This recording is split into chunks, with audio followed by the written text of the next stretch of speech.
Hello guys, എനിക്കിന്നൊരു incident ഉണ്ടായി. ഞാൻ അത് ഷെയർ ചെയ്യാനാണ് ഈ മെസ്സേജ് ഇടുന്നത്. ഇൻസിഡൻ്റ് അല്ല, ഒരു ആക്സിഡൻ്റാണ് ഉണ്ടായത്. ചേങ്കോട്ടോണം റൂട്ടിലാണ് എനിക്ക് ആക്സിഡൻറ്റ് ഉണ്ടായത്. ഞാൻ വരുന്ന വഴിയിൽ എനിക്ക് പെട്രോൾ അടിക്കാൻ വേണ്ടി ഞാൻ ചേങ്കോട്ടോണം റൂട്ടിൽ വരെയായിരുന്നു. അപ്പോൾ ചെക്കാലം മുക്കിൽ എന്തായാലും ഒരു പമ്പ് ഉണ്ടെന്ന് എനിക്കറിയായിരുന്നു. ഞാൻ അവിടെ അടിക്കാനാണ് ഉദ്ദേശിച്ചത്. അപ്പോൾ വരുന്ന വഴിയിൽ ഞാൻ നോക്കിയപ്പോൾ പെട്രോൾ പമ്പ് ഉണ്ട്. നമ്മൾ പ്രയോറിറ്റി പെട്രോൾ ആയതുകൊണ്ട് ഫസ്റ്റ് കണ്ട പമ്പിൽ ഞാൻ പെട്ടെന്ന് ബ്രേക്ക് ചവിട്ടി. സഡൻ ബ്രേക്ക് അല്ലായിരുന്നു, ഞാൻ പയ്യാണ് കാർ ഓട്ടിക്കുന്നത്. ഞാൻ ബ്രേക്ക് ചവിട്ടി ഒരു 2 സെക്കൻഡ് ആയപ്പോഴത്തേക്ക് ഒരു ശബ്ദം കേട്ട്. രണ്ടോമാർ കൊണ്ടുവന്ന് വണ്ടി കയറി ഇടിച്ച ഉടനെ അവിടെ നാട്ടുകാരൊക്കെ ഉണ്ടായിരുന്നു. ഒരു കിളവൻ വന്ന് പറയണ്ടല്ല വൃത്തിയാ പറഞ്ഞു. ഞാൻ വണ്ടി തന്നെ ഇരിക്കുകയായിരുന്നു. ഞാൻ വണ്ടി ഒതുക്കി ഇട്ടിട്ട് ഇറങ്ങി വന്ന് നോക്കിയപ്പോൾ 2 കൊച്ചു പയ്യന്മാർ. അവന്മാർ പറഞ്ഞ ഒറ്റ ഡയലോഗ്, ചേച്ചി ഇൻഡിക്കേറ്റർ ഇട്ടിരുന്നെങ്കിൽ ചേച്ചി നമ്മൾ ബ്രേക്ക് സ്ലോ ആയിട്ട് വരുമായിരുന്നു. ഞാൻ ബ്രേക്ക് ചവിട്ടിയായിരുന്നു. അപ്പോൾ ബ്രേക്ക് ചവിട്ടിയപ്പം ബാക്കിൽ റെഡ് ലൈറ്റ് വരുമല്ലോ. അപ്പം ഞാൻ സ്കൂട്ടറൊക്കെ ഓട്ടിക്കുന്ന വ്യക്തിയാണ്. ഞങ്ങൾക്ക് സ്കൂട്ടർ ഓട്ടിക്കാൻ തുടങ്ങിയിട്ട് 5-6 വർഷമായി. അപ്പോൾ നമ്മൾ ബ്രേക്ക് ഫ്രണ്ടിലുള്ള വണ്ടി ബ്രേക്ക് ചവിട്ടുമ്പോൾ ഡെഫിനറ്റ്ലി നമ്മൾ എന്തായാലും സ്ലോ ഡൗൺ ചെയ്യും. അവന്മാർ അത്ര സ്പീഡിൽ വന്നു. അവന്മാർക്ക് വണ്ടി പിടിച്ചിട്ട് കിട്ടിയില്ല. ഇറങ്ങി നോക്കുമ്പോൾ കൊച്ചു പിള്ളേർ, 2ൻ്റെ തലയിൽ ഹെൽമെറ്റ് ഇല്ല.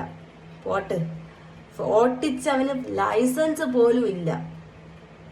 എന്നിട്ടും ഇത്രയും നാട്ടുകാർ അവന്മാരെ സപ്പോർട്ട് ചെയ്തില്ല. എന്നെ ആരും സപ്പോർട്ട് ചെയ്തില്ല. എനിക്കാരും സപ്പോർട്ടും വേണ്ട. ഞാൻ പാനിക്കായിപ്പോയി. കാരണം ആൾക്കാർ കൂടി വരുന്നു. എൻ്റെ വണ്ടിക്ക് ഒരു കുഴപ്പമില്ലായിരുന്നു. പക്ഷെ അവന്മാരെ ബൈക്കിന് ഉള്ള എല്ലാവർക്കും ഇങ്ങനെ ഇളകി വന്ന് വീട് ഫ്രണ്ടിലുള്ള എല്ലാവർക്കും ഇളകി. അപ്പോൾ എല്ലാവരും അവന്മാരെ സപ്പോർട്ട് ചെയ്തുള്ളൂ. കാരണം അവന്മാരെ വണ്ടിക്കാണുള്ള ഫുൾ ഡാമേജ്. ഞാൻ ചെയ്തൊരു മിസ്റ്റേക്ക് എന്ന് പറഞ്ഞാൽ ഞാൻ സമ്മതിച്ചു, ഞാൻ ഇൻഡിക്കേറ്റർ ഇട്ടിട്ടില്ല. ഞാൻ ആ ഇൻഡിക്കേറ്റർ ഇടേണ്ട ക്ഷമ എനിക്ക് കിട്ടിയില്ല. അതിനിടയിൽ അവന്മാരെ കൊണ്ടുവന്ന് ഇടിച്ച് ആൾക്കാർ കൂടി വന്നു സംസാരമായി. ആദ്യമേ ഞാൻ പറഞ്ഞു 1000 രൂപ തന്ന് നമുക്ക് സെറ്റിൽ ചെയ്യാം, തുടക്കം. അപ്പോൾ ആൾക്കാരൊന്നും അധികം കൂടിയിട്ടൊന്നും ഇല്ലായിരുന്നു. പിന്നെ പോകെ കുറേ പേരായി.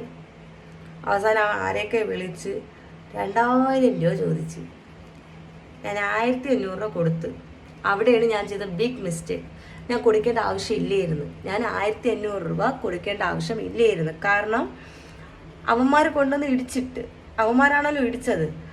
ലൈസൻസ് ഇല്ല, ഹെൽമെറ്റ് ഇല്ല. ഞാൻ ചെയ്യേണ്ട ഇതെന്ന് വെച്ചാൽ അവൻ്റെ ഫോട്ടോ എടുക്കണം, വണ്ടിയുടെ ഫോട്ടോ എടുക്കണമായിരുന്നു. ഞാൻ ട്രാഫിക് കൺട്രോളിൽ വിളിക്കണമായിരുന്നു. ഞാൻ വിളിച്ച ഉടനെ അവന്മാർ അവിടെ നിന്ന് പോകുമായിരുന്നു. അവനും അവൻ്റെ ഫ്രണ്ടും പോകുമായിരുന്നു. കാരണം അവരുടെ കയ്യിലാണല്ലോ മിസ്റ്റേക്സ് ഉള്ളത്. എന്നിട്ട് എൻ്റെ നല്ല മനസ്സ് ഞാൻ 1500 രൂപ കൊടുത്തു. എനിക്കറിയില്ലായിരുന്നു ഫോട്ടോ എടുക്കുന്ന കാര്യം. എനിക്കറിയില്ലായിരുന്നു, സത്യം പറയാല്ല.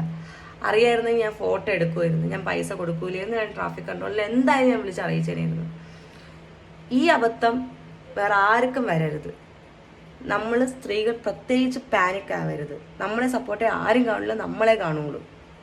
അവിടെയുള്ള എല്ലാവരും അവനെ സപ്പോർട്ട് ചെയ്യരുത്. കാരണം മിസ്റ്റേക്ക് എൻ്റെതാണ്. എനിക്ക് ആരുടെയും പൈസ പോകാതിരിക്കാനാണ് ഞാൻ ഈ മെസ്സേജ് ഷെയർ ചെയ്യുന്നത്. നമ്മൾ പാനിക് ആവരുത്.